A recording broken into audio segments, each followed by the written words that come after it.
काम ऐसा करो, काम ऐसा करो कि मिसाल बन जाए, काम ऐसा करो कि मिसाल बन जाए, हर कदम ऐसा चलो कि निशान बन जाए।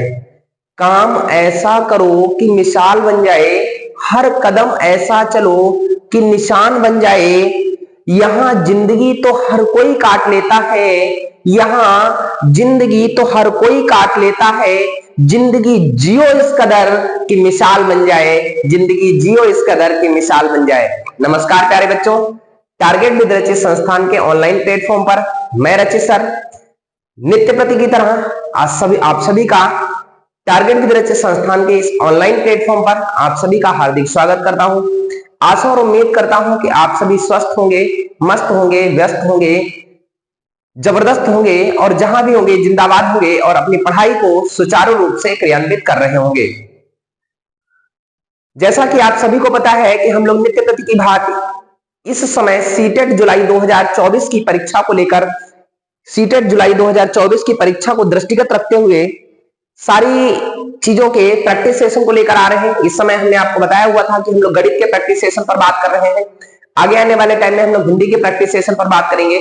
धीरे धीरे हिंदी, बाल विकास, जो भी सब्जेक्ट्स हैं हमारे सीटीईटी की परीक्षा में जो सेंट्रल टीचर एलिजिबिलिटी टेस्ट होता है, केंद्रीय शिक्षक पात्रता परीक्षा होती है, उसमें जितने भी प्रश्न जहां से बनते हैं, और मेरा वादा है कि अब की बार हम लोगों का संकल्प पूरा होगा, क्योंकि एक भी बच्चा छूट गया, TWR का संकल्प टूट गया, तो हम इस संकल्प को टूटने नहीं देंगे। साथियों, आपने जो विश्वास जताया है, आपने जो प्यार दिया है हमें, तो उस प्यार पर हम पूरा खरा उतरने की कोशिश करेंगे। तो आप सभी लोग जितना शिद्दत के साथ पढ़ रहे हैं, आप सभी का जो स्नेह मिलता है, इससे हम भाव विभोर हो जाते हैं। आप सभी लोग इसी प्रकार से मेहनत करते रहिए, क्योंकि जीवन में बहुत सारी घड़ियां ऐसी आती हैं जब हमारा मॉरल डाउन हो जाता है, हमारे चारों तरफ ऐसे अंधकार रूपी बादल छा जाते हैं, जब हमें लगता है कि अब हमसे कुछ होने वाला नहीं है। तो साथियों, परेशान होने की कोई जरूरत नहीं है। जब आपके चारों तरफ अंधकार रूपी बादल छा जाए, तो समझ लेना कि अब आपकी मंजिल निकट होने वाली है। क्योंकि आपने पढ़ा होगा कि जब घोड़े पर चाबुक पड़ता है, जब घोड़े पर चाबुक पड़ता है, तो घोड़ा क्या समझता है कि उसे दर्द होगा? नहीं, घोड़ा यह समझता है कि अगर घोड़े को उसका मालिक कोई दर्द दे रहा है, तो घोड़ा समझता है कि कहीं ना कहीं अब हमारी मंजिल निकट आने वाली है। तो ईश्वर भी आपका क्या है? ईश्वर भी आपका एक नायक है, आपका सारथी है साथियों, जो आपको जब कष्ट देगा तो समझ जाइएगा साथियों, फिर कोई मंजिल ऐसी नहीं है जो आपके मुकाबले के दूर हो, मतलब आपके बिल्कुल निकटस्थ होगी, पड़ोसी होगी, बशर्ते बस उसको आपको और परेशानियों को सहते हुए संघर्ष करते हुए हमें अपनी मंजिल की तरफ बढ़ते रहना है। आशान्वित होना है कि अगर हमारे समय में, अगर हमारे जीवन में घनघोर काले बादल छाए हुए, तो इसका मतलब है सफलता उतनी ही जबरदस्त और जोर होने वाली है। तो साथियों, सभी लोग वादा करो कि हम सभी लोग अच्छे से पढ़ रहे होंगे, किसी को किसी भी प्रकार की कोई समस्या नहीं हो रही होगी। भर्तियों की श्रृंखला में आपने देखा होगा कई सारी भर्तियां ऐसी हैं जो हमारे वर्तमान परिदृश्य में लगी हुई है। चाहे आप RO का एग्जाम ले लीजिए, चाहे आप यूपी पुलिस एग्जाम ले लीजिए, सीटेट जुलाई 2024 की परीक्षा लीजिए, अभी आपका यूपी का भी एग्जाम होने वाला है। आपने देखा होगा यूपी का एग्जाम विगत 4 वर्षों से या 5 वर्षों से नहीं हो पाया, 4-5 वर्षों से। हालांकि यूपी की परीक्षा प्रत्येक वर्ष होना तय हुआ था, प्रत्येक वर्ष होना, हालांकि साल में 2 बार कहा गया, लेकिन प्रत्येक वर्ष तो होना तय है। लेकिन फिर भी कुछ असुविधाओं के कारण, या कह सकते हैं चाहे राजनीतिक परिदृश्य कह लें, चाहे सामाजिक परिस्थितियां ऐसी कह लें, जो उन परिस्थितियों को दृष्टिगत रखते हुए कोई भी परीक्षा सही रूप से संचालित नहीं हो पाई। लेकिन अब आने वाले समय में कोई भी परीक्षा ऐसे नहीं होगी जो एकदम पारदर्शी रूप से ना हो। तो आप सभी साथियों पूरे विश्वास और पूरी ईमानदारी और पूरी मेहनत के साथ डट जाइए, जिससे आप अपने संकल्प को तुरंत प्राप्त कर लें। तो आज सभी आप हमारे साथ वादा करिए, क्योंकि कारण क्या है, जिंदगी मिली है। जैसे कुछ लोग कहते हैं साथियों कि अब हमसे कुछ नहीं होगा, ऐसा कुछ नहीं होता है कि साथियों, अगर आपने मेहनत कर ली, मान लो तो हार, ठान लो तो जीत होती है। तो क्या होता है, कहावत है ना, जिंदगी मिली है तो कुछ बन करके दिखाऊंगा, जिंदगी मिली है तो कुछ बन करके दिखाऊंगा, जिंदगी मिली है तो कुछ बन करके दिखाऊंगा। आज वक्त खराब है तो क्या हुआ जनाब, जिंदगी मिली है तो कुछ बन करके दिखाऊंगा, आज वक्त खराब है तो क्या हुआ जनाब, कल को उसकी औकात दिखाऊंगा, कल को उसकी औकात दिखाऊंगा। तो साथियों, कल को उसकी औकात दिखाने के लिए हम लोग आज की श्रृंखला की शुरुआत करते हैं। आप सभी लोग मेहनत और जबरदस्त तरीके से डट जाइएगा। और इससे पहले आप सभी को बता दें कि आप सभी लोग वीडियो को देखने से पहले वीडियो को लाइक कर दिया करो। हमारे चैनल को अगर अभी तक आप चैनल पर नए हैं, चैनल को अभी तक सब्सक्राइब नहीं किया है, तो चैनल को सब्सक्राइब कर लीजिए, क्योंकि आपको इसी प्रकार की नई तरोताजा वीडियो और इसी प्रकार के मोटिवेशन ट्यूटोरियल जो है वो आपको नई ऊर्जा देने के लिए, नई ऊर्जा संचार करने के लिए आप सभी के समक्ष आते रहेंगे। तो आप हमारे चैनल को सब्सक्राइब कर लीजिए और वीडियो को जितना धमाकेदार तरीके से आप शेयर कर सकते हैं तो इस वीडियो को शेयर कर दीजिए, क्योंकि इससे अन्य सभी लोगों का लाभ होने वाला है। तो चलेगा, बिना किसी लेट किए हुए, बिना किसी समय को जाया किए हुए आज के सेशन की शुरुआत करते हैं। और आज का पहला क्वेश्चन हमारी स्क्रीन पर है, देखिएगा साथियों कैसे हम लोग करेंगे। दिया हुआ है त्रिभुज पी क्यू आर में भुजा क्यू आर को एक बिंदु टी तक बढ़ाया जाता है, भुजा पी क्यू को बिंदु x तक बढ़ाया जाता है। यदि कोण PRT बराबर 136 अंश तथा कोण RQX बराबर 104 डिग्री हो तो कोण P का पूरा कोण क्या होने वाला है। तो साथियों, ऐसा प्रश्न हमें दिया गया है, तो आप सभी लोग इस प्रश्न को करने का पूरा प्रयास करिएगा। हम लोग बिल्कुल सहज ढंग से करेंगे, सारी थ्योरम्स को जानते हैं, चलिए पूरी विस्तृत व्याख्या के साथ, मतलब इससे बाहर कुछ नहीं होने वाला है, क्योंकि यह व्याख्या है आपके लिए रामबाण सिद्ध होने वाली। इस व्याख्या से कोई भी चीज बाहर नहीं होगी। यह व्याख्या अगर आपने समस्त अच्छी तरीके से समझ ली तो किसी को किसी भी प्रकार की कोई समस्या नहीं होगी। आइएगा हम लोग सबसे पहले ट्राइंगल की प्रॉपर्टी पर बात करते हैं, त्रिभुज की प्रॉपर्टी पर बात करते हैं। साथियों देखिएगा, एक त्रिभुज पी क्यू आर है, एक त्रिभुज क्या है, पी क्यू आर है, पी क्यू आर है, पी क्यू आर है एक त्रिभुज। साथियों एक त्रिभुज पी क्यू आर है और आपको बताया गया है इसको बिंदु टी। तो इससे पहले कुछ प्रॉपर्टी याद रखिएगा कि हमने बताया हुआ था त्रिभुज के तीनों अंतःकोण जो in the sum of all interior angles of the triangle is equals to the 180 degree, अर्थात त्रिभुज के तीनों अंतःकोणों का योग जो होता है साथियों वो 180 डिग्री होता है। त्रिभुज के तीनों अंतःकोणों का योग 180 डिग्री होने वाला है। पहली थ्योरम आपने पढ़ ली। दूसरी थ्योरम की बात करें, देखिएगा साथियों दूसरी थ्योरम क्या रहने वाली है, उन्होंने बताया। इस थ्योरम पर बात करेंगे कि त्रिभुज पी क्यू आर में भुजा क्यू आर को बिंदु टी तक बढ़ाया जाता है। जो क्यू आर है भुजा, इसको बिंदु टी तक बढ़ाया जाता है, क्यू आर को बिंदु टी तक बढ़ाया जाता है। कोई बात नहीं, हमने बिंदु टी तक बढ़ा दिया इस प्रकार से। देखिएगा साथियों इसको थोड़ा इरेज कर दे रहे हैं हम लोग, बिंदु टी तक बढ़ाया जाता है। इसके बाद देखिएगा भुजा पी क्यू को, भुजा पी क्यू को एक्स तक बढ़ाया जाता है, तो पी क्यू को एक्स तक बढ़ा दिया गया। इस प्रकार कोण PRT बना, कोण PRT बना, यह 136 डिग्री हो गया साथियों, 136 डिग्री हो गया। और कोण RQX यह वाला जो कोण हुआ साथियों 104 डिग्री हो गया। और पूछा गया है यह जो कोण P है, कोण P है थीटा, इसका पूरक क्या होगा, थीटा का पूरक क्या होगा, यह साथियों हमसे पूछा गया है। तो कोई बात नहीं, जबरदस्त तरीके से आप लोग वीडियो को शेयर कर दीजिएगा, बहुत ही आसान होने वाला है। देखेंगे हम लोग कैसे करेंगे इसको, ठीक है। 2-3 तरीकों से हम लोग इसको कर सकते हैं, तो आप सभी लोग इसको भी अच्छे तरीके से डट जाइएगा। तो आप सभी लोग बताएंगे इसको हम लोग कैसे सॉल्व कर सकते हैं। आपने एक थ्योरम पढ़ रखी होगी कि त्रिभुज के किन्हीं दो अंतःकोणों का योग, त्रिभुज के किन्हीं दो अंतःकोणों का योग उसके सम्मुख स्थित बहिष्कोण के बराबर होता है। तो ऐसे स्थिति पर हम लोग लगा नहीं सकते हैं। लेकिन आपने एक थ्योरम और पढ़ी होगी कि अगर कोई किरण, देखिएगा साथियों, अगर कोई किरण किसी भुजा पर आधारित है तो इस प्रकार बने दोनों कोणों का योग 180 अंश होता है, यह आपने पढ़ रखा होगा। तो अगर हम लोग यहाँ पर साथियों देखें, तो यहाँ पर अगर हम लोग देखें तो यह देखिए एक भुजा है, यह कंप्लीट एंगल 180 का होगा। तो अगर यह कोण 136 का है तो इस कोण की अगर हम लोग बात करें तो 180 में से निकाल लेंगे, यानी अर्थात कह सकते हैं कोण R बराबर क्या हो जाएगा साथियों, 180 माइनस 136 हो जाएगा साथियों। और यह कोण हमारा कितना आ गया, 44 डिग्री हो गया। ऐसे ही साथियों यहाँ पर आप देखिएगा जो कोण Q की बात करें, ये वाला कोण बात करें तो यह पूरा 180 अंश का होगा। तो कोण Q की अगर हम लोग बात करें साथियों तो यह 180 में से हम लोग अगर 104 को माइनस कर देंगे तो साथियों यह जो कोण होने वाला है 76 डिग्री हो जाएगा। कितना हो जाएगा साथियों, 76 डिग्री हो जाएगा। अब हमने पढ़ रखा है साथियों त्रिभुज के तीनों अंतःकोणों का योग 180 अंश होता है। त्रिभुज के तीनों अंतःकोणों का योग कितना होता है साथियों, त्रिभुज के तीनों अंतःकोणों का योग 180 अंश होता है। तो यहाँ पर एक एंगल 44 दिया हुआ है, एक एंगल 76 दिया हुआ है। तो हम लोग कोण P बराबर निकालेंगे, क्योंकि आपको पता है कोण P प्लस कोण Q प्लस कोण R equals to the 180 degree. यहां से कोण P आपको चाहिए, कोण Q का मान कितना है साथियों, आपने 76 डिग्री निकाल लिया है। R का मान आपने साथियों 44 डिग्री निकाल लिया है। Equals to the 180 degree. यहां से देखिएगा कोण P equals to the 180 minus 6 और 4 10 का 0, 7 4 11 और एक बार 120 डिग्री हो गया साथियों। 180 में से 20 निकालेंगे तो कोण P साथियों कितना आ गया?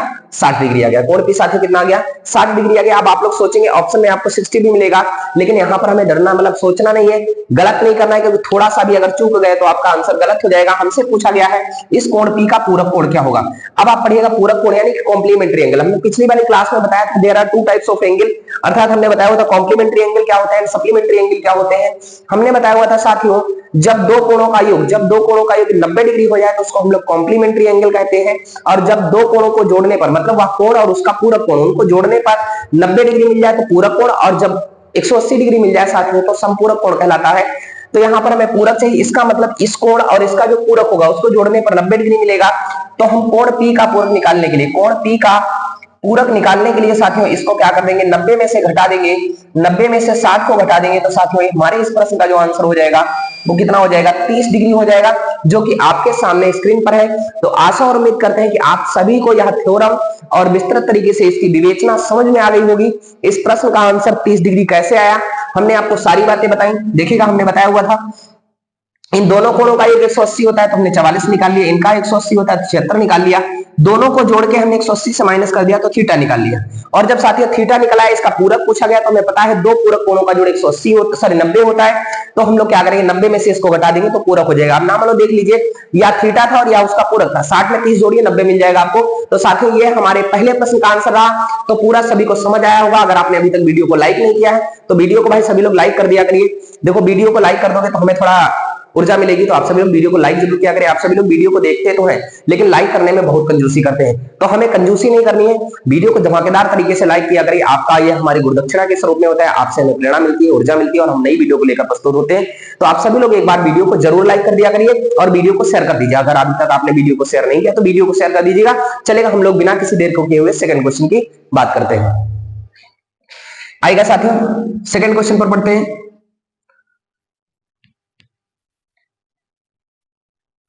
अगला क्वेश्चन है हमारा आज का, साथियों देखिएगा अगला क्वेश्चन है X square plus Y square minus Z square का whole square minus X square minus Y square minus Z square का whole square divided by X plus Z और X minus Z into Y square. ये दिया गया है साथियों और कहा गया है इसका मान क्या होगा। क्या पूछा गया साथियों? इसका मान क्या होगा। बहुत ही अच्छे प्रश्नों का संकलन है साथियों, आप लोग देखेंगे तो हो सकता है आप एक बार सोचने पर विचाराधीन हो जाए। इस वास्तविकता में यह जो पेपर है जूनियर लेवल को टच कर रहा है, और हमने आपको बताया आज का जो पेपर है जूनियर में बिल्कुल सेम इसी तरह से छपने वाला है। तो बिल्कुल हमें क्या करना है, इसको छाप लेना है, किसी भी तरीके से किसी भी प्रश्न को छोड़ना नहीं है। अगर जरा सा भी वीडियो को स्किप किया तो साथियों बहुत सारी ऐसी बातें होंगी जो स्किप हो जाएंगी, तो हमें वीडियो को बिना स्किप किए हुए चलाना है, क्योंकि आज हम लोग कंप्लीट सेशन का आनंद लेने वाले हैं।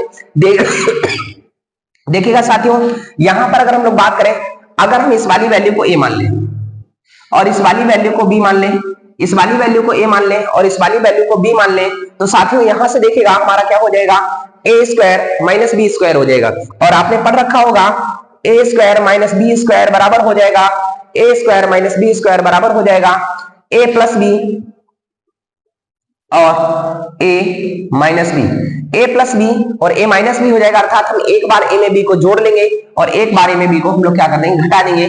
तो हम एक बार क्या करते हैं साथियों, x square plus Y square minus Z square में इसको जोड़ लेते हैं साथियों। हमने क्या कर लिया, इसको जोड़ लिया और एक बार हम इसको इसमें से क्या कर देते हैं, x square plus Y square minus Z square में से इसको हम लोग क्या कर देते हैं, घटा देते हैं। घटाएंगे तो साथियों निशान बदल जाएंगे और डिवाइडेड बाई, देखिए a plus b a minus b, a plus b a minus b, a square minus b square into क्या हो जाएगा, बाई स्क्वायर। यहां से साथियों अगर हम देखें प्लस का बाई स्क्वायर माइनस का बाई स्क्वायर हो गया साथियों, यहां से हो जाएगा 2x square plus 2x square minus Z square. ऐसे कर लेंगे, 2 कॉमन ले लिया हमने। यहां से देखिएगा साथियों एक्स स्क्वायर से x square cancel, Z square से जेड स्क्वायर कैंसिल और 2 बाई स्क्वायर हो गया। क्या हो गया साथियों, 2 बाई स्क्वायर हो गया। नीचे x square minus Z square into by square हो गया साथियों। तो ये दो दूनी कितना हो जाएगा साथियों, 4 हो जाएगा। इससे ये कैंसिल हो गया, इससे ये कैंसिल हो गया। तो हमारे इस प्रश्न का साथियों आंसर क्या हुआ, हमारे इस प्रश्न का आंसर 4 हो गया। तो आपने इस प्रश्न को भी देख लिया, कितने अच्छे से इसको समझ में आया होगा सभी को। तो इस प्रश्न का जो राइट आंसर हुआ साथियों कितना हो गया, 4 हो गया। केवल हमने यहाँ पर एक प्रॉपर्टी को लगाया कि x square minus by square बराबर साथियों क्या होता है, X square minus by square बराबर ए प्लस बी और एम एक्स प्लस बाई और एक्स माइनस बाई। तो सभी लोग पूरी ईमानदारी और पूरी निष्ठा के साथ देखते रहिए, क्योंकि आपने देखा होगा अभी तक 2 प्रश्न हुए हैं और दोनों प्रश्नों में बड़ी धमाकेदार शुरुआत हुई है। आपने देखा होगा कितने अच्छे प्रश्नों का लेवल रहने वाला है। तो सभी प्रश्नों का लेवल ऐसा ही आज का रहने वाला है। तो सभी लोग वीडियो को देखते रहिए बिना स्किप किए हुए। हम लोग तीसरे क्वेश्चन पर बात करते हैं, चलेगा साथियों। तीसरा क्वेश्चन देखिएगा, लिखा हुआ है एक कैलकुलेटर को 980 रुपए में बेचने पर, एक कैलकुलेटर को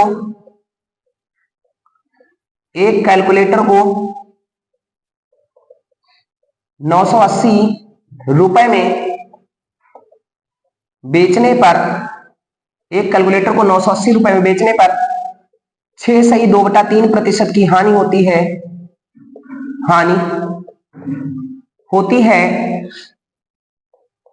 6.2/3% की हानि होती है।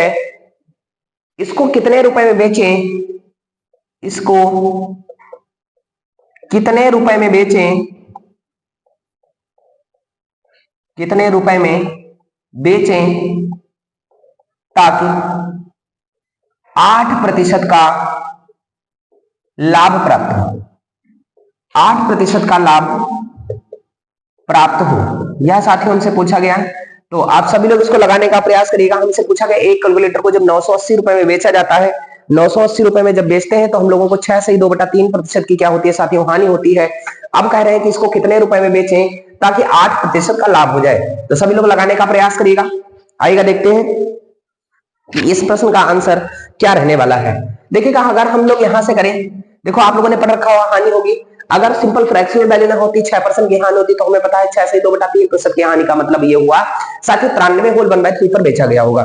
लेकिन इतना फ्रैक्शनल वैल्यू हमारे लिए कठिन होगी। चलेगा हम लोग क्या करते हैं, सबसे पहले इसके सोल्यूशन को देखते हैं। हमने आपको पढ़ाया हुआ है प्रतिशत से भिन्न में कैसे बदलते हैं। तो सबसे पहले 6/2/3 को हम लोग भिन्न में बदल लेते हैं। 6/2/3% का मतलब हुआ साथियों 6×3 18, 18 और 2 20, 20/3 और प्रतिशत है हटाएंगे तो नीचे 100 लाएंगे, तो 20 500 अर्थात 1/15। मतलब कोई चीज 15 में खरीदी गई और 1 रुपए लॉस पर बेची गई, तो साथियों आपने देखा होगा उसका एसपी का रहने वाला है, उसका एसपी होने वाला है साथियों कितना, 14 रुपए। हमने कहा 14 में बेचा और भाई साहब बोलने मतलब प्रश्न में बोला गया है 980 रुपए में बेचा गया है ना। तो कहीं ना कहीं 14 जो बराबर हो जाएगा, कितने के बराबर हो जाएगा, 980 के बराबर हो जाएगा। काट दीजिए, 14 7 98 अर्थात 1 बराबर हो गया साथियों कितना, 70। 1 बराबर कितना हो गया, 70। हमें 15 की वैल्यू निकालनी है, तो 15 बराबर कितना हो जाएगा, 15 7 105 अर्थात 1050 रुपए में इसको क्या किया गया था, 1050 रुपए में इसको खरीदा गया। लेकिन आप कह रहे हैं इसको कितने रुपए में बेचे ताकि 8% का लाभ हो। तो चाहे तो आप सीधे सीधे क्या कर दीजिए भाई, कोई भी सीपी जो होता है 100% होता है, 8% बढ़ा के बेचेंगे तो हम 108 में बेच देंगे। लेकिन 108 को थोड़ा निकालना कठिन होगा, तो हम 8% को भी भिन्न में बदल लेते हैं। 8 का मतलब होता है 8/100 साथियों हो जाएगा, 4 दूनी 8, 25 चक्कू 100। मतलब 25 में अगर खरीदा और 2 रुपए बढ़कर बेचना है तो हम लोग कितने में बेचेंगे साथियों, 27 में बेचेंगे। तो यहां से हमने कहा 1050 में खरीदा, तो आप क्या करेंगे साथियों, 25 में खरीदा बराबर हो जाएगा 1050, तो 1 बराबर हो जाएगा साथियों 1050/25 और हमें बेचना कितने में साथियों, 27 में बेचना है। चलेगा काट देते हैं हम लोग, 25 चक्कू 100, 5 बचा, 25 दूना 50, 42 की 27 से गुणा करा देंगे अर्थात 42 गुणे 27 इस प्रश्न का क्या होगा, आंसर होने वाला है। तो 42 की 27 से गुणा कराइए भाई आप सभी लोग, कितना रहने वाला है, देखिएगा हम लोग इधर करा लेते हैं। 42 की 27 से गुणा, 27 गुणे 42 हो जाएगा साथियों, कोई बात नहीं है, 2 7 14 के 4 हो गया, हासिल 1 हो गया, 2 दूनी 4, 7 चौक 28, 28 4 32 और 1 33 के 3, 4 दूनी 8 और 3 11 अर्थात इस प्रश्न का जो राइट आंसर हुआ साथियों कितना हो गया, 1134 रुपए हो गया। यही हमारे इस प्रश्न का आंसर होगा। आपने देखा हमने किसी भी सूत्र का कोई प्रयोग नहीं किया, बेसिक प्रॉस्पेक्टस से सिर्फ लगा लिया।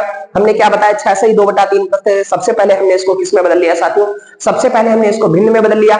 भिन्न में बदलने के लिए हमने आपको बताया था प्रतिशत हटाना है तो 100 से भाग करेंगे और प्रतिशत लगाना है तो 100 से गुणा करेंगे साथियों। हमने भाग में बदला तो 100 से भाग कर दिया, हमारे भिन्न आगे 1/15। अब चाहे हमेशा याद रखिएगा, चाहे वो क्रय मूल्य हो, सॉरी चाहे लाभ हो और चाहे हानि हो, दोनों होते हैं हमें क्रय मूल्य पर ही। तो 15 रुपए में खरीद कर हम 1 रुपए अगर घाटे में बेचेंगे साथियों तो 14 रुपए में बेचना पड़ेगा।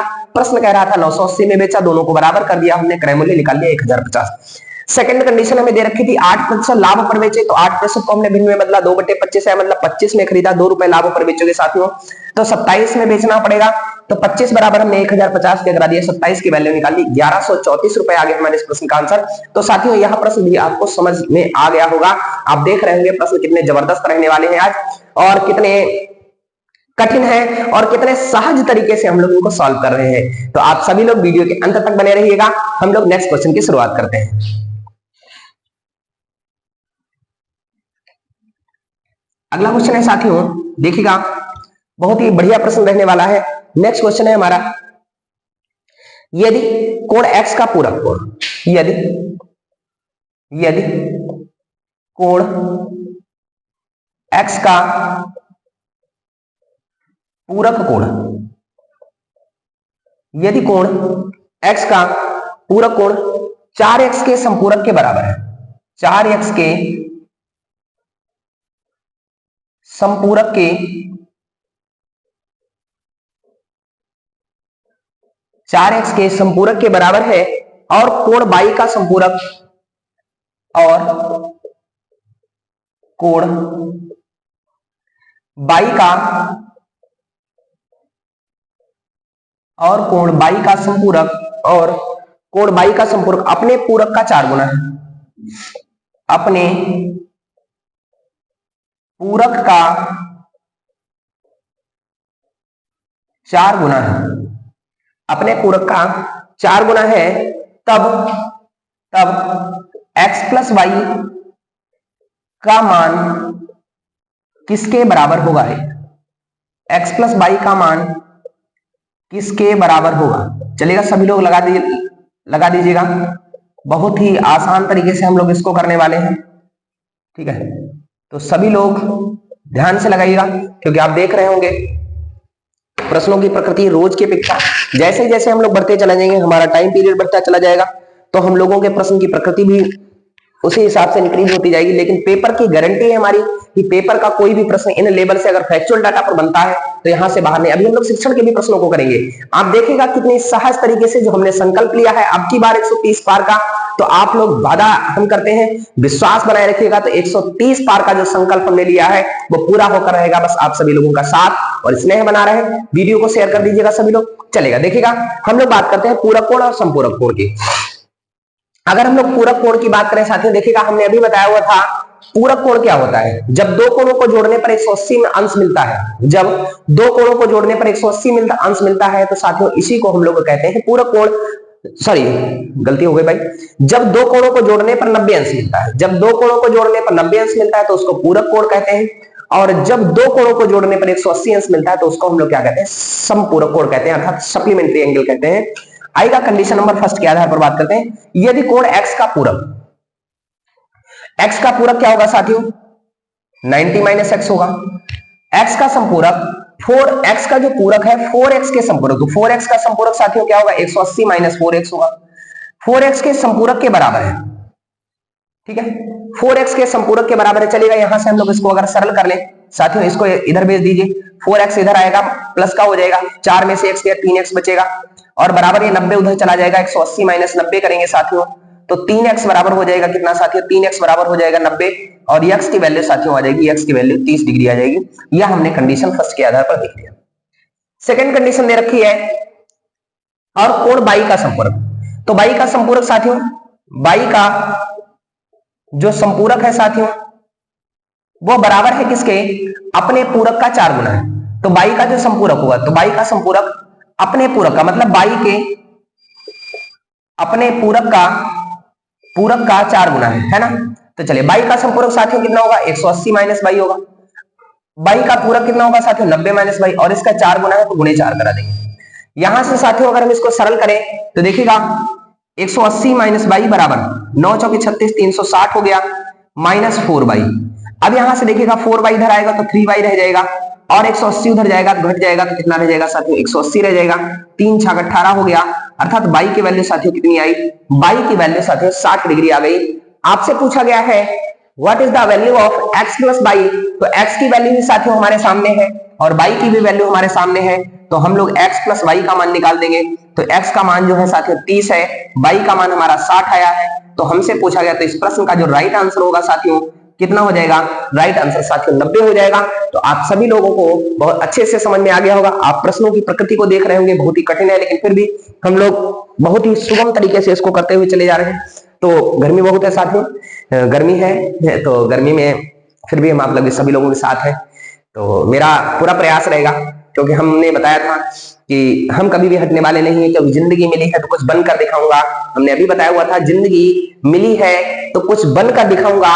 आज वक्त खराब है तो क्या हुआ जनाब, आज वक्त खराब, आज गर्मी चल रही है ना, और समय भी है एक्चुअली रोजगार, जो हमारे बेरोजगार भाई हैं सभी लोगों के अभी तक सरकार उसके पक्ष में नहीं थी, लेकिन फिर भी धीरे धीरे समय का बदलाव है। तो हमने बताया हुआ था कौन कहता है आसमान में छेद नहीं हो सकता, कौन कहता है आसमान में छेद नहीं हो सकता, एक हौसले से पत्थर उछाल कर देखो। तो हौसले से हमें पत्थर को उछालना है, तो हमने क्या बताया, कौन कहता है, सॉरी, जिंदगी मिली है तो कुछ बनकर दिखाऊंगा, आज वक्त खराब है तो क्या हुआ जनाब, कल को उसकी औकात दिखाऊंगा। तो साथियों औकात दिखाने के लिए हम लोग ऐसे प्रश्नों को कर रहे हैं। आप देख रहे होंगे कितनी आसानी से हम सारे प्रश्नों को करे ले रहे हैं।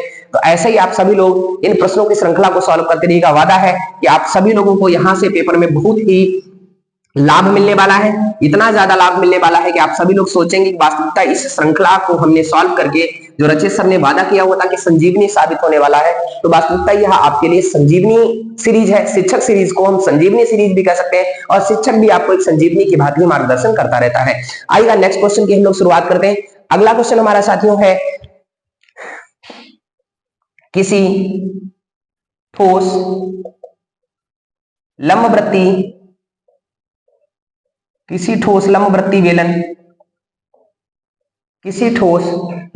बेलन की ऊंचाई 15 सेंटीमीटर है, की ऊंचाई 15 सेंटीमीटर है।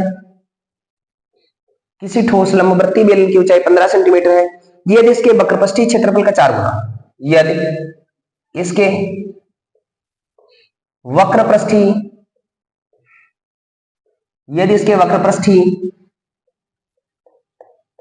क्षेत्रफल का, यदि इसके वक्रपृष्ठीय क्षेत्रफल का 4 गुना इसके आधारों के क्षेत्रफलों, इसके आधारों के क्षेत्रफलों के योग के 6 गुने के बराबर, योग के 6 गुने के बराबर है, तो बेलन का आयतन क्या होगा, तो बेलन का आयतन क्या होगा, यह साथियों पूछा गया है। हमसे पूछा गया तो बेलन का आयतन क्या होगा, यह हमसे पूछा गया है, तो कोई दिक्कत वाली बात नहीं, हम लोग इसको भी सॉल्व कर देंगे। बेलन के आयतन पर बात करें, सबसे पहले तो हमें पता होना चाहिए लंबवृत्तीय बेलन है, ऊंचाई हमें दी गई है। एक किसी ठोस लंबवृत्तीय बेलन की ऊंचाई 15 सेंटीमीटर है, यदि इसके क्षेत्रफल का 4 गुना, यदि इसके वक्रपृष्ठीय क्षेत्रफल का 4 गुना इसके आधारों के क्षेत्रफल का 6 गुने के बराबर है, तो बेलन का आयतन क्या होगा। सबसे पहले तो हम लोग बात कर लेते हैं इसके वक्रपृष्ठीय क्षेत्रफल पर। देखिएगा साथियों,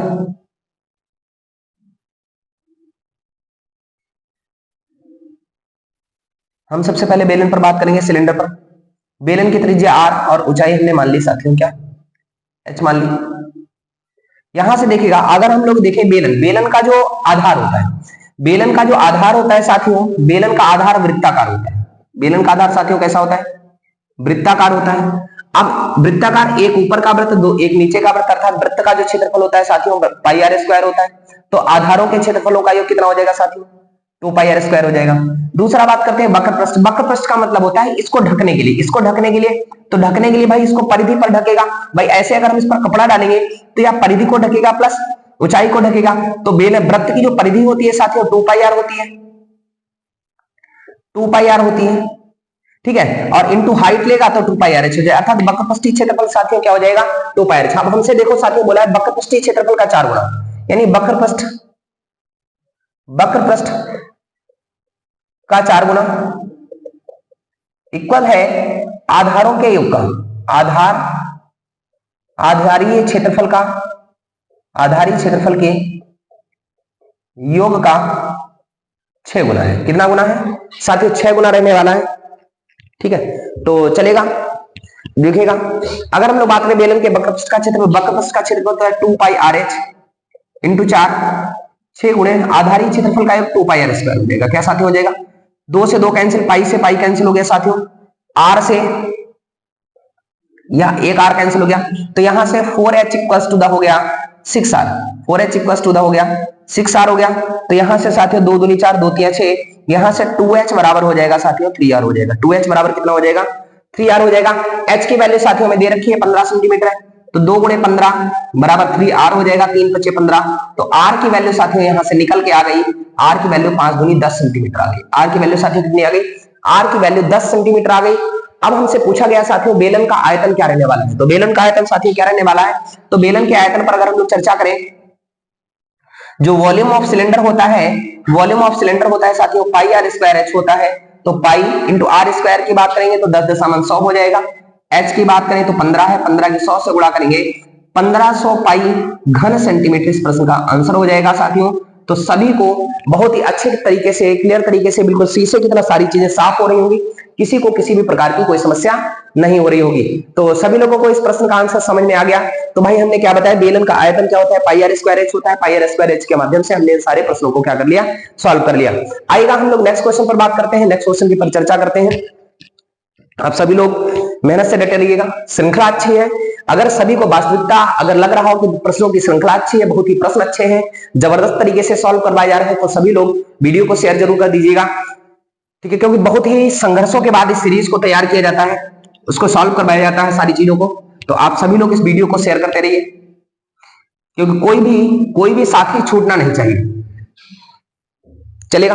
अगले क्वेश्चन पर अगर हम लोग बात करें, अगला क्वेश्चन है निम्नलिखित आंकड़ों के बहुलक, निम्न आंकड़ों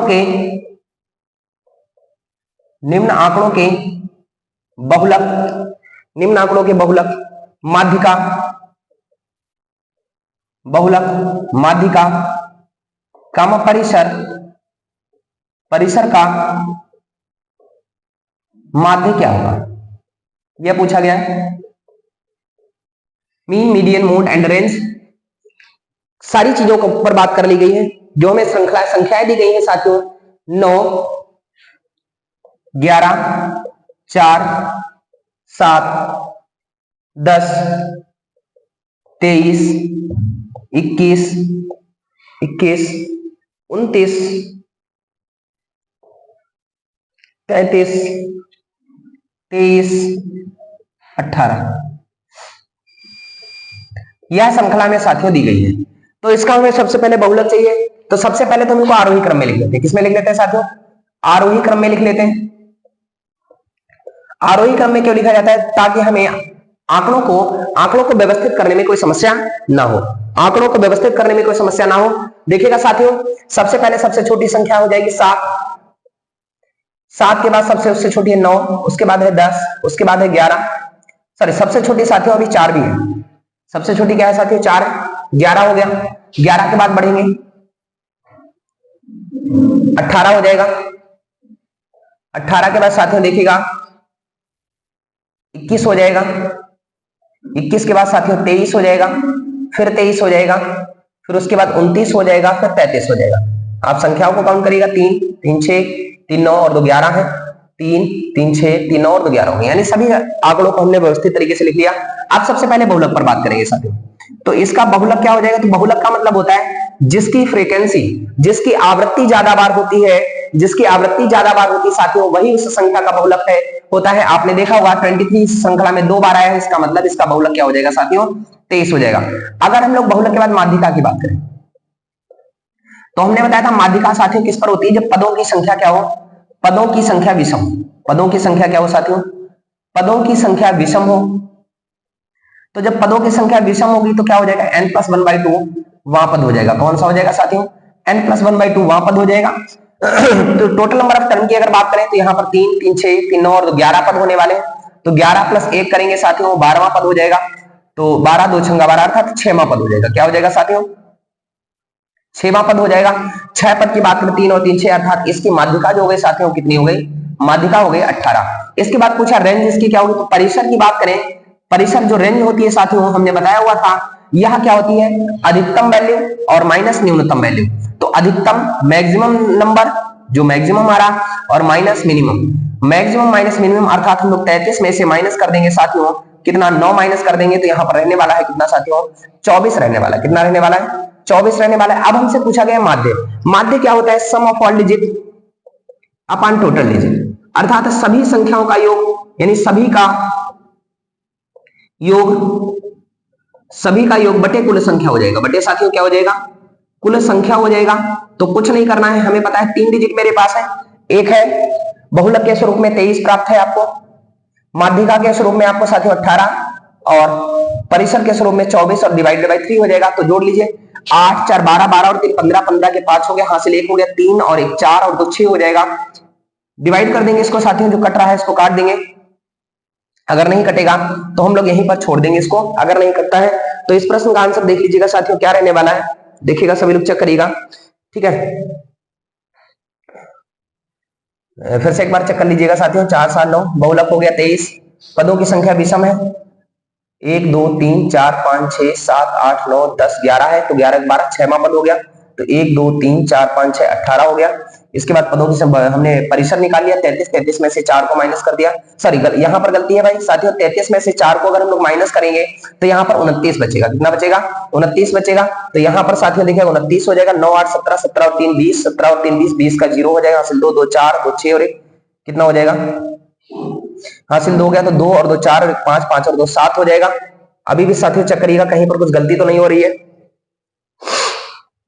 यहां पर अगर हम लोग 4 7 9 10 11 18, 4 7 9 10 11 और उसके बाद 18 बिल्कुल 6वां पद है। तो फिर से एक बार चेक कर लीजिए, 9 8 17 17 और 3 20, 20 का 0, हासिल 2 हो गया, 2 और 2 4, 4 और 1 5, 5 और 2 7 बिल्कुल सही है अभी, ठीक है। तो इसको भी डिवाइड कर लेंगे तो यहाँ पर कितना हो जाएगा, 20 23 3 69 और 1 23 सही, 1/3 इस प्रश्न का क्या हो जाएगा साथियों, आंसर हो जाएगा 23 सही, 1/3 इस प्रश्न का आंसर रहने वाला है। चलेगा, हम लोग अगले प्रश्न पर बात करेंगे, अगले प्रश्न की श्रृंखला को सॉल्व करेंगे, ठीक है। आप सभी लोग इसके आंकड़ों को देख लीजिएगा, चेक करिएगा सभी लोग, अगर आंकड़े व्यवस्थित है तो आंसर की चर्चा देख सकते हो सकता है, अगर कोई अगर इसमें कोई विसंगति हो सकती है तो साथियों कोई बात नहीं, हम लोग नेक्स्ट सेशन में जब आएंगे तो आपको क्लियर करवा देंगे। 4 7 में एक बार फिर से चेक कर लेते हैं, बहुलक साथियों कितना रहने वाला है, बहुलक 23 हो गया, ठीक है। पदों की संख्या विषम है, 6वां पद हो गया तो 18 हो गया, ठीक है। मैक्सिमम माइनस मिनिमम कर लिया 33, 33 माइनस हमने अगर 9 किया तो 33 माइनस 9 अगर करेंगे 29 4 33 हो जाएगा, ठीक। 33 माइनस 4 करेंगे साथियों, 33 माइनस 4 करेंगे तो 33 माइनस 4 हो जाएगा, तो कितना हो जाएगा साथियों, 29 हो जाएगा। 29 को इसमें जोड़ लिया, 9 और 8 17 हो गया, 17 और 3 20, 20 का 0, 2 2 4 5 और 2 7, ठीक है। चलेगा, तो इस प्रश्न का आंसर कितना हो जाएगा, 70/3 या 23 से 1/3 हो जाएगा। आएगा, हम लोग नेक्स्ट क्वेश्चन पर बात करते हैं। बिल्कुल सही है, कोई भी गलती नहीं है, हमने उसको 3 बार इसलिए चेक किया क्योंकि हमें लग रहा था आंसर को बदलने वाला है, तो कोई बात नहीं, क्योंकि कोई भी प्रश्न गलत सॉल्व नहीं कराया जाएगा, ठीक है। अगर कोई विसंगति भूलवश हो जाती है तो उसको बाद में सही करवा दिया जाएगा, ठीक है। तो सभी लोग उसको करते रहिए। चलेगा, नेक्स्ट क्वेश्चन पर बात करते हैं। आज का जो अगला क्वेश्चन है 1 भाग 2 होल 2/3, 2 होल 2/3 हो जाएगा साथियों, plus 1 minus 1 divided by 3 whole 1/5, 3 whole 1/5 plus 1 divided by 2/9। चलेगा, तो 3 दूना 6 और 2 8/3 हो जाएगा साथियों, प्लस 5 या 15 और 1 16/5 हो जाएगा, प्लस 1 गुणा भाग में हमने बताया था पलट जाता है, तो यहां से हो जाएगा 3/8 हो जाएगा साथियों, यहां से हो जाएगा 5/16 हो जाएगा साथियों, और यहां से 9/2 हो जाएगा। चलेगा, इसको सॉल्व कर लेते हैं। तो इनका लासा 16 आएगा। अब 8 को कितने से गुणा करें साथियों, 16 हो जाए तो 2 से करेंगे तो 3 दूना 6 हो जाएगा। 16 को बदलना नहीं होगा, 2 8 16 तो 9 8 साथियों कितना हो जाएगा, 72 हो जाएगा। चलेगा, सभी को जोड़ लेते हैं। 5 और 2 7 और 6 13, 13 के 3 हो गया। हासिल कितना हुआ साथियों, 1 हो गया। तो 7 और 1 कितना रहने वाला है, 8 रहने वाला है। ठीक है, 72 और 6 78 और 5 83, 83/16 इस प्रश्न का क्या हो जाएगा साथियों, 83/16 इस प्रश्न का आंसर हो जाएगा। बहुत ही सहज प्रश्न था, सरल प्रश्न था। आप लोगों ने देखा कितने बोडोमास पर आधारित था, सिर्फ किस पर आधारित था साथियों, बोडोमास पर आधारित था। और बोडोमास के प्रश्नों को हमने बताया था हम इसी प्रकार से कर लेंगे, क्योंकि हमने बताया था का को पहले साफ कर फिर जर्ब करना चाहिए, प्लस प्लसों को जोड़कर माइनस घटाना चाहिए। अर्थात क्या होता है, बोडोमास की कंडीशन होती है बी वो ड मास MAS। सबसे पहले विंकुलम बार को सॉल्व करते हैं, फिर ब्रैकेट को सॉल्व करते हैं, फिर ऑफ को, फिर डिवाइड, फिर मल्टीप्लाई, फिर एडिशन, और उसके बाद लास्ट दिन हम लोग सबट्रैक्शन को सॉल्व करते हैं। तो बोडोमास से संबंधित प्रश्न जब भी आए कि एक आध प्रश्न बनता है एग्जाम में, तो हम लोग इसी तरीके से इसी ऑर्डर के साथ सॉल्व करते रहेंगे और इस प्रश्न को हम लोग आसानी से कर पाएंगे। चलेगा, हम लोग नेक्स्ट क्वेश्चन पर बात करते हैं।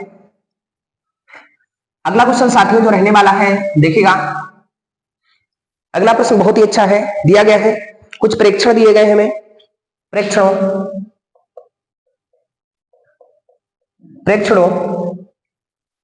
29 x + 1 29 x + 1 33 44 33 44 x + 3 x + 6 x + 6 और 46 का माध्य 39 है। 39 है तो इन प्रेक्षणों का माध्य क्या है, तो इन प्रेक्षणों का माध्यक क्या है, माध्यक क्या है। माध्यक साथियों हमसे मीडियन के बारे में बात की गई है, तो चलेगा कोई बात नहीं, हम लोग मीडियन के बारे में बात करते हैं। सबसे पहले हमें पता है sum of all digit upon total digit equals to the mean हो जाता है। अर्थात माध्य सब लोग बात करते हैं, माध्य बराबर क्या होते हैं, सबको जोड़ लीजिए। तो जोड़ेंगे भाई 29 plus x + 1 plus 33 plus 44 plus x + 3 plus x + 6 plus 46 divided by कितने टर्म है यहां से, तो 1 2 3 4 5 6 और 7 टर्म कितने रहने वाले टर्म 7। माध्य में 39 दिया गया है, कितना दिया गया साथियों 39 बराबर, अब इसको जोड़ लेंगे हम लोग सब लोग, 6 और 6 12 12 और 3 15 15 और 4 बात करें 19 19 और 3 22 22 और 1 23 23 और 9 की बात करें तो 23 और 9 साथियों हो जाएगा 23 और 9 हो जाएगा 32 32 का 2 हो गया, 32 का 2 हासिल 3 हो गया, 4 और 3 7 7 7 और 4 11 11 और 3 हो जाएगा साथियों 14 11 और 3 14 और 2 16 हो जाएगा 162 हो जाएगा x x x मतलब 3x हो गया। यहां से कैसे गुणा करवा देंगे, तो 7 में 63 के 3 हो जाएगा, हासिल कितना हो जाएगा साथियों 6 हो जाएगा। 7 में 63 के 3 हो जाएगा, हासिल 6 हो जाएगा। 7 में 21 और 6 27 हो जाएगा, कितना हो जाएगा 273। अब इधर हो जाएगा 3x प्लस 162 162 उधर जाएंगे माइनस हो जाएंगे, तो 273 माइनस 162 3 से 2 गया साथियों 1 बच जाएगा, 3 से 2 गया 1 बच जाएगा, 7 से 6 गया साथियों 1 बच जाएगा, 2 से 1 गया 1 बच जाएगा, 3 से इसको हम लोग काट देंगे 3 3 9 हो जाएगा, 2 बचा 3 से 21 यानी x की वैल्यू कितनी है साथियों, x की वैल्यू 37 आ गई। x की वैल्यू साथियों कितनी आ गई, x की वैल्यू 37 आ गई। चलेगा x का मान डाल देंगे, यहाँ पर x का अगर मान डाल देंगे, हमसे पूछी गई है माध्यिका, तो 29 हो गया। ठीक है, तो संख्याएं हमारी साथियों क्या हो जाएंगी, संख्या क्या हो जाएगी 29 हो जाएगी। x का मान 37 डालेंगे तो 37 और 1 38 हो जाएगा, 33 हो जाएगा, 44 हो जाएगा। अब यहाँ पर अगर 37 डालेंगे 37 और 3 40 हो जाएगा, यहाँ 37 और 6 43 हो जाएगा साथियों, और ये 46 हो जाएगा। चलेगा, सबसे पहले माध्यिका निकालने के लिए हमें इन ऑर्डर्स को आरोही क्रम में लिखना होगा। किसमें लिखना होगा साथियों, आरोही क्रम में लिखना होगा, जो असेंडिंग ऑर्डर होते हैं हमारे। असेंडिंग ऑर्डर में अगर हम लोग लिखें तो सबसे पहले छोटी संख्या क्या 29, तो इस प्रकार से सबसे छोटी संख्या 29 है, 29 के बाद अगली संख्या 33 है, 33 के बाद अगली संख्या की बात करें 38 है, 38 के बाद 40 है, 40 के बाद 43 है, 43 के बाद 44 है, और 44 के बाद साथियों क्या रहने वाली है 46 रहने वाली है। तो ये ऑर्डर हमारा हो गया, आरोही क्रम में हमने लिख लिया। अब यहाँ पर हम पदों की संख्या पर बात करेंगे, तो हमें पता है पदों की संख्या साथियों क्या रहने वाली है, पदों की संख्या विषम रहने वाली है, और विषम के लिए हमने बताया था n+1/2 वहां पद होता है। माध्यिका बराबर क्या होता है n+1/2 वहां पद होता है। तो 7 है, 7 और 1 8 हो जाएगा साथियों, 8 बटे 2 कर लेंगे 2 चौकू 8, अर्थात कह सकते हैं चारवां पद हो जाएगा साथियों। कौन सा पद हो जाएगा? चारवां पद हो जाएगा। और चौथा पद कौन सा रहने वाला? 1 2 3 और 4। अर्थात इस प्रश्न का साथियों आंसर कितना हो जाएगा? इस प्रश्न का आंसर साथियों कितना हो जाएगा? इस प्रश्न का आंसर साथियों 40 हो जाएगा। तो आप सभी लोगों को बहुत ही अच्छे तरीके से समझ में आ रहा होगा। प्रश्नों की श्रृंखला, प्रश्नों की प्रकृति बहुत बड़ी है, लेकिन क्या करें, ऐसे प्रश्न एग्जाम में हर एक सेट में आपको 1 2 देखने को मिल जाते हैं। तो उन सभी प्रश्नों के हम लोग सोल्यूशन को विस्तृत तरीके से देखते हुए चल रहे हैं। आइएगा हम लोग नेक्स्ट क्वेश्चन पर चर्चा करेंगे, ठीक है, क्योंकि समय बहुत हो रहा है, अगला क्लास भी है, चलेगा। बस थोड़ी देर और अपना साथ बनाए रखिएगा सभी लोग। बस 2 क्वेश्चन और 3 रह गए हैं, उनको भी हम लोग सॉल्व कर लेते हैं। 60 सेंटीमीटर परिमाप, 60 सेंटीमीटर परिमाप तथा एक विकर्ण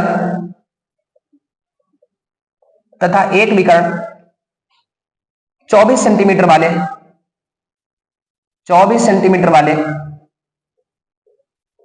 समचतुर्भुज, समचतुर्भुज का क्षेत्रफल क्या होगा? का क्षेत्रफल क्या होगा, यह हमसे पूछा गया है। का क्षेत्रफल क्या होगा? चलेगा साथियों, देखिएगा, अगर हम लोग क्षेत्रफल पर बात करें,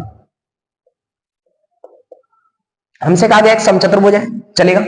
सबसे पहले हमें परिमाप दिया गया है, परिमाप दिया गया है, हमें पता है समचतुर्भुज। अगर हम लोग समचतुर्भुज की बात करें, ठीक है साथियों, परिमाप दिया गया, सामान्य सामान्य होते हैं, सामान्य समान चतुर्भुज माने चारों भुजाएं, अर्थात जिसकी चारों भुजाएं समान हो तो परिमाप 4 इंटू साइड हो जाएगा। 4 इंटू साइड अगर हो जाएगा तो 60 बराबर हो जाएगा 4 इंटू साइड। यहां से अगर हम लोग साइड की बात करें साथियों 15 आ जाएगी, अर्थात इसकी भुजा कितनी आई साथियों? भुजा आ गई हमारी 15 सेंटीमीटर। तो 15 सेंटीमीटर भुजा है, चलिए। विकर्ण 1 हमें दिया गया है साथियों। हमें पता है समचतुर्भुज, समचतुर्भुज के जो विकर्ण होते हैं एक दूसरे को समद्विभाजित करते हैं। समचतुर्भुज के विकर्ण एक दूसरे को समद्विभाजित करते हैं। तो समद्विभाजित करते हैं, दो एक विकर्ण 24 है तो हम मान लेते हैं एक भुजा 12 हो गई, एक हमें 15 दिया गया है। 90 अंश के सामने की भुजा कर्ण होती है, तो हम इस वाली साइड को निकाल लेंगे, यहां से इस वाली साइड को निकाल लेंगे, तो इस वाली साइड को निकल के देखिएगा कितना आ रहा है। तो 15 15 हम 225, 12 12 144, यानी हम इसको नाम दे रहे हैं। तो ओबी की अगर हम लोग लंबाई निकाले तो ओबी की लंबाई क्या हो जाएगी साथियों? अंडर रूट 15 15 225 हो जाएगा, माइनस 12 12 144 हो जाएगा। कितना हो जाएगा? 5 से 4 गया साथियों 1 बचा, 12 से 4 गया साथियों 8 बचा, और यह किसका स्क्वायर है? अर्थात ओबी की लंबाई 9 आई। ओबी जब 9 है तो पूरा एबी कितना हो जाएगा साथियों? 18 हो जाएगा। एबी कितना हो जाएगा?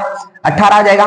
जो समचतुर्भुज होता है साथियों, समचतुर्भुज का जो क्षेत्रफल होता है, यहां से ओबी बराबर आ गया, AB बराबर हो जाएगा 18 सेंटीमीटर। AB बराबर साथियों कितना हो जाएगा? समचतुर्भुज का क्षेत्रफल हो जाएगा 1/2 D1 गुणा D2। क्या हो जाएगा साथियों? 1/2 D1 है 24 और D2 हम लोगों ने निकाल लिया 18, 2 नेमा 18, अर्थात 9 चौक 36 के 6 हासिल 3 हो गया, 9 दिन 18 और 3 21, 216 वर्ग सेंटीमीटर इस प्रश्न का आंसर हो जाएगा साथियों, जो कि आपके सामने स्क्रीन पर है। आप सभी लोग देख रहे हैं जो प्रश्नों की श्रृंखला है कितनी जबरदस्त है, और सभी चीजों को बहुत ही अच्छे और पारदर्शी रूप से समझ रहे हैं, किसी को किसी भी प्रकार की कोई समस्या नहीं हो रही होगी। आइएगा हम लोग अगले प्रश्न पर चर्चा करेंगे। बस 2 प्रश्नों की श्रृंखला और है। नेक्स्ट क्वेश्चन, कहावत है ना, लगा दो आग पानी में जवानी उसे कहते हैं, लगा दो आग पानी में जवानी उसे कहते हैं, छीन लो सिलेक्शन कहानी उसे कहते हैं। तो चलेगा, हम लोगों को सिलेक्शन लेना नहीं बशर्ते छीनना है, तो हम लोग उसी श्रृंखला में हम लोग अगले क्वेश्चन की पर चर्चा करेंगे। देखिएगा अगला जो क्वेश्चन आज का रहने वाला है साथियों, लास्ट क्वेश्चन है x प्लस 1/x बराबर, x प्लस 1/x बराबर 4 है साथियों, तो x to the power 4 plus 1 upon x to the power 4 की वैल्यू क्या रहने वाली है? का मान क्या होगा? का मान क्या होगा? यह हमसे साथियों पूछा गया है, तो कोई बात नहीं, हम लोग इसको भी सॉल्व कर लेंगे। अब देखिएगा साथियों, अगर हम इसका स्क्वायर कर दें, अगर हम इसका स्क्वायर कर दें तो यहां पर हो जाएगा a square plus b square plus 2 into a into b, 2 into a into b हो जाएगा साथियों, यहां कैंसिल हो जाएगा, 4 चौको 16 हो जाएगा, तो x square plus 1/x square. अब 16 में से 2 इधर जाएगा, घट जाएगा, तो आंसर कितना है? 14। अब हमें 4 घात चाहिए तो हम लोग इसका भी स्क्वायर कर देंगे। अगर हम इसका भी स्क्वायर कर दें साथियों तो देखिएगा x to the power 4 plus 1 upon x to the power 4 plus 2 into x square into 1 upon x square हो जाएगा।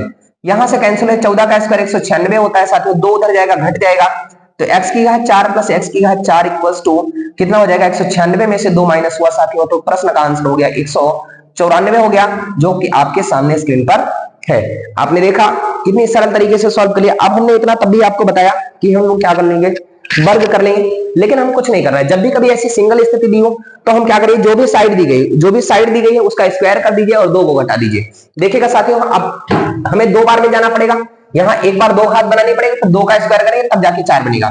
तो पहले आप 4 का स्क्वायर कर दीजिए, 2 घटा दीजिए, फिर जो है उसका स्क्वायर कर दीजिए, 2 घटा, 4 का स्क्वायर 16, 16 में से 2 जाएगा साथियों, कितना बचेगा 14, 14 का स्क्वायर कर दीजिए साथियों और 2 घटा दीजिए 196, 196 में से 2 घटा दीजिए। इस प्रश्न का आंसर कितना हुआ 194 हो गया।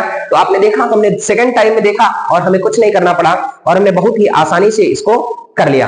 आइएगा हम लोग लास्ट प्रश्न पर चर्चा करेंगे, क्योंकि आज का अंतिम प्रश्न है।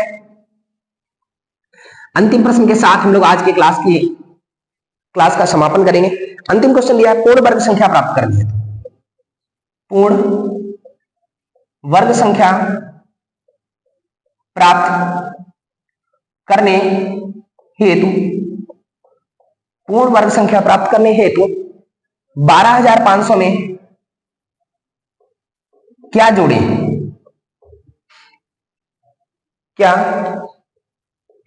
जोड़े जाने वाली न्यूनतम संख्या के अंकों का योग पूछा गया है। अंकों का योग क्या होगा, अंकों का योग क्या होगा, यह साथियों हमसे पूछा गया है। तो चलेगा, अंतिम प्रश्न है। तो जब भी कभी ऐसी स्थिति बनती है तो हम लोग क्या करते हैं साथियों, सबसे पहले हम लोग भाग विधि से वर्गमूल निकालेंगे। तो भाग विधि से वर्गमूल निकालने के लिए साथियों हम लोग सबसे पहले क्या करेंगे, 2 2 का जोड़ा बनाएंगे, जो नहीं बनेगा उसको भी बना लेंगे। देखिएगा साथियों, 1 1 कम 1 हो जाएगा, 1 से 1 माइनस हुआ, अगला उतार लिया। अब हम इसको क्या करेंगे, जोड़ लेंगे, 1 और 1 2। देखिएगा फिर से 1 टाइम जाएगा, 21 से कम 21 हो जाएगा, 4 बचा, अगला उतार लिया और यहां पर हो गया 22। देखिएगा साथियों कितना रहने वाला है। अगर हम एक बार ले जाएं तो हमारा साथियों हो जाएगा, एक बार ले जाए तो 221 हो जाएगा। अगर हम 2 बार ले जाएं, 2 बार ले जाए तो साथियों 2 और 2, 2 दूनी 4, 2 दूनी 4, 2 दूनी 4, मतलब 44 ज्यादा होगा। सपोज करो थोड़ी देर के लिए अगर ये 44 होता तो आराम से हम इस प्रश्न को कर लेते और किसी को किसी भी प्रकार की कोई समस्या नहीं होती। तो यहां पर क्या हुआ, इसका मतलब मेरे पास 44 अगर होगा तो हमारी संख्या पूर्ण वर्ग हो जाएगी। तो हमसे ये पूछा गया था जोड़े जाने वाली न्यूनतम संख्या क्या है, तो न्यूनतम संख्या साथियों क्या हो जाएगी, न्यूनतम संख्या 44 हो जाएगी, न्यूनतम संख्या 44। लेकिन हमसे पूछा गया है इस संख्या के अंकों का योग, तो अंकों का योग निकाल देंगे साथियों। अंकों का योग कितना हो जाएगा साथियों, 4 और 4 8 हो जाएगा, जो कि हमारे इस प्रश्न का आंसर हो गया, आप सभी लोगों ने वीडियो को बहुत अच्छी तरीके से देखा होगा, सारे प्रश्नों की श्रृंखला को समझा होगा, किसी को किसी भी प्रकार की कोई समस्या नहीं होगी।